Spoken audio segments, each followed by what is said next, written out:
ಸೊನ್ನದವ್ರು. Actually Nikhil ಸೊನ್ನದಕ್ಕಿಂತ ದೊಡ್ಡ ಸಾಧನೆ ಯಾರಪ್ಪ ಅಂತಂದ್ರೆ ಡಾಕ್ಟರ್ ಸಿದ್ದು ಸೊನ್ನದವ್ರು. ಯಾಕಂತ ಹೇಳ್ತಾರೆ ಕೇಳಿ, ನಿಖಿಲ್ ಸೊನ್ನದಗ ಎಲ್ಲ ಫೆಸಿಲಿಟಿ ಅದ. ಅವರಪ್ಪ ಅಮ್ಮ ಇಬ್ಬರು ಡಾಕ್ಟರ್ಸ್ ಅದಾರ, ಫೈನಾನ್ಷಿಯಲಿ ಪ್ರಾಬ್ಲಮ್ ಇಲ್ಲ, ಅವ ಎಲ್ಲಿ ಫಾರಿನ್ ಕಲಿತಾನಂದ್ರೂ ಕಲಿಸುವಂಥ ಕೆಪಾಸಿಟಿ ಅವ್ರಿಗಿತ್ತು, ಎಲ್ಲ ಇತ್ತು. ಅದೆಲ್ಲ ಇಟ್ಕೊಂಡು ನಿಖಿಲ್ ಸೊನ್ನದ್ ಪ್ರಯತ್ನ ಮಾಡಿ ರ್ಯಾಂಕ್ ಬಂದ. ಸಿದ್ದು ಸೊನ್ನದವ್ರ ಸಾಧನೆ ಏನಪ್ಪಾ ಅಂತಂದ್ರೆ ಅವರಪ್ಪ ಅಮ್ಮ ಕಲ್ತವ್ರಲ್ಲ. ಅವ್ರ father is an agriculturist, mother she is an illiterate, ಕಲ್ತಿಲ್ಲ ಅವ್ರು. ನಿಮಗೆ ಹೇಳ್ತೀನಿ ನಾನು, ನೀವೆಲ್ಲ ಟಿ ವಿ ನೋಡೋಕೆ ಎಷ್ಟೇ ವರ್ಷದಿಂದ ಪ್ರಾರಂಭ ಮಾಡಿರಿ ಹೇಳ್ರಿ? ನೀವು ಟಿ ವಿ ಯಾವಾಗಿಂದ ನೋಡಕತ್ತೀರಿ? 2000 ಹಾಂ ಏನಾಯ್ತು? ಹುಟ್ಟಿದಾಗಿಂದ ನೋಡಕತ್ತೀರಿ, ಹೌದಲ್ಲ? ಹುಟ್ಟಿದಾಗಿಂದ ನೋಡಕತ್ತೀರಿ. ನಾವು ಟಿ ವಿ ನೋಡಕತ್ತಿದ್ದು ಐ ಥಿಂಕ್ ಟಿ ವಿ ಯಾವಾಗ ಬಂದಿದ್ದು ಸಮ್ವೇರ್ ಇನ್ 1982ನಾಗೇನೋ ಬಂತು ಅನಿಸ್ತದೆ ನನಗೆ ಅನಿಸಿದ ಪ್ರಕಾರ. ನಾನು ಹುಟ್ಟಿದ್ದು 82ನಾಗ. ಸೊ ನನಗೆ ನೆನಪಿದ ಪ್ರಕಾರ ಪ್ರಾಬಬ್ಲಿ 85, 86 ರಾಮಾಯಣದು ಬರ್ತಿದ್ರಿ ಅವಾಗ, ಸಂಡೇ ಅದು. ಅವಾಗೆಲ್ಲ ನಾವು ನೋಡ್ತಿದ್ದೀವಿ. ಅವ್ರಮ್ಮ 2002-3 ಅನಿಸ್ತದೆ ನನಗೆ. ಅವ್ರ ಮದರ್ ನಮ್ಮ ಮನೆಗೆ ಬರ್ತಿದ್ರು. ಟಿ ವಿ ಒಳಗೆ ಏನು ಸಾಂಗ್ ಬರ್ತಿದ್ರಲ್ಲ, ಆ ಹೀರೋ ಹೀರೋಯಿನ್ ಆ ಕಡೆಯಿಂದ ಹಿಂಗೆ ಓಡಿ ಬರೋದು, ಹಗ್ ಮಾಡೋದು ನೋಡಿ ಇವ್ರೇನು ಇದನ್ನೇನು ಮಾಡ್ತಾರ, ಚೀ ಬಂದ್ ಮಾಡ್ರಿ ಅಂತಂತಿದ್ರು ಅವ್ರು.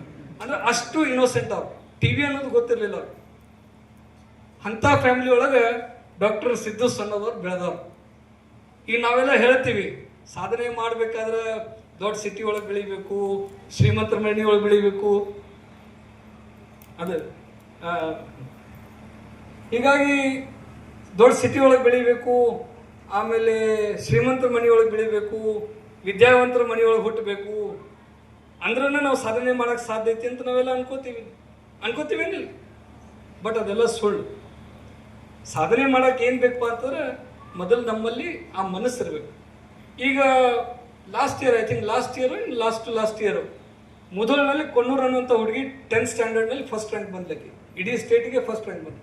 ಕೇಳಿರಿ, ಓದಿರಿ ಪೇಪರ್, ನ್ಯೂಸ್ ಪೇಪರ್ ಓದು ಚಟ ಐತಿ.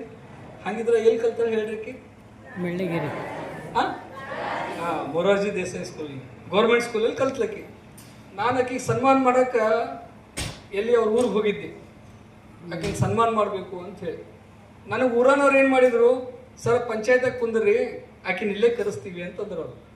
ನಾನು ಪಂಚಾಯತಿಗೆ ಯಾಕೆ ಕರೆಸ್ತೀರಿ, ಆಕಿ ಮನೆಗೆ ಹೋಗೋನು ಸನ್ಮಾನ ಮಾಡೋನು ಅಂತ ನಾನು. ಇಲ್ಲ ಸರ್, ಮನೆಗೆ ಬೇಡ, ಮನೆಗೆ ನೀವು ನಿಮ್ಮ ಜೋಡಿ ಒಂದು 20 ಜನ ಬೆನ್ನ ಹತ್ತಿ ಬರ್ತಾರೆ, ಆಕಿ ಮನೆ ಅಷ್ಟು ದೊಡ್ಡದಿಲ್ಲ, 20 ಮಂದಿ ಹೋಗುವಷ್ಟೇ, ಸಣ್ಣ ಮನೆ ಐತಿ, ಪಾಪ ಬಡತನ ಮನೆಯಾಗ ಹುಟ್ಟಿದಕ್ಕೆ ಅದ, ಆಕಿ ಇಲ್ಲೇ ಪಂಚಾಯತಿಗೆ ಕರೆಸ್ತೀವಿ ಅಂತ. ಅವ್ರ ಅಪ್ಪ ಅಮ್ಮ ಬಂದರು, ಆ ಹುಡುಗಿ ಬಂದು, ಅವ್ರ ಅಪ್ಪ ಅಮ್ಮ ಕಲ್ತಿಲ್ಲ. ಅವ್ರು ಬಡತನದಲ್ಲಿರುವಂಥ ಹುಡುಗಿ ಆಕಿ ಸಾಧನೆ ಮಾಡಿರ್ಲಿಲ್ಲ, ನಮ್ಮ ಕಣ್ಣು ಮುಂದೆ ಸಾಧನೆ ಮಾಡಿದ್ಲು. ಎಲ್ಲಿ? ಗೌರ್ಮೆಂಟ್ ಸ್ಕೂಲ್ನಾಗ ಕಲ್ತು. ಸೊ ಸಾಧನೆ ಮಾಡಬೇಕಾದ್ರೆ ಇಂಥಲ್ಲೇ ಇರಬೇಕು, ಇಂಥಲ್ಲೇ ಹುಟ್ಟಬೇಕು, ಇಂಥಲ್ಲೇ ಇರಬೇಕು ಅನ್ನೋದು ಏನಿಲ್ಲ. ಆದರೆ ನಿಮ್ಮ ಜೊತೆ ಚಲೋ ಎನ್ವೈರ್ಮೆಂಟ್ ಇರಬೇಕು, ನೀವು ಕಲಿಬೇಕು ಅಂತನ್ನುವಂಥ ಮನೋಭಾವನೆ ನಿಮ್ಮಲ್ಲಿ ಬರಬೇಕು.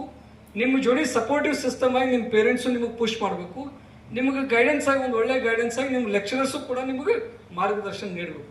ಇಷ್ಟಿದ್ರೆ ಸಾಕು, ಸಾಧನೆ ಮಾಡ್ಲಿಕ್ಕೆ ಬೇಕಾದಷ್ಟು ಅವಕಾಶ.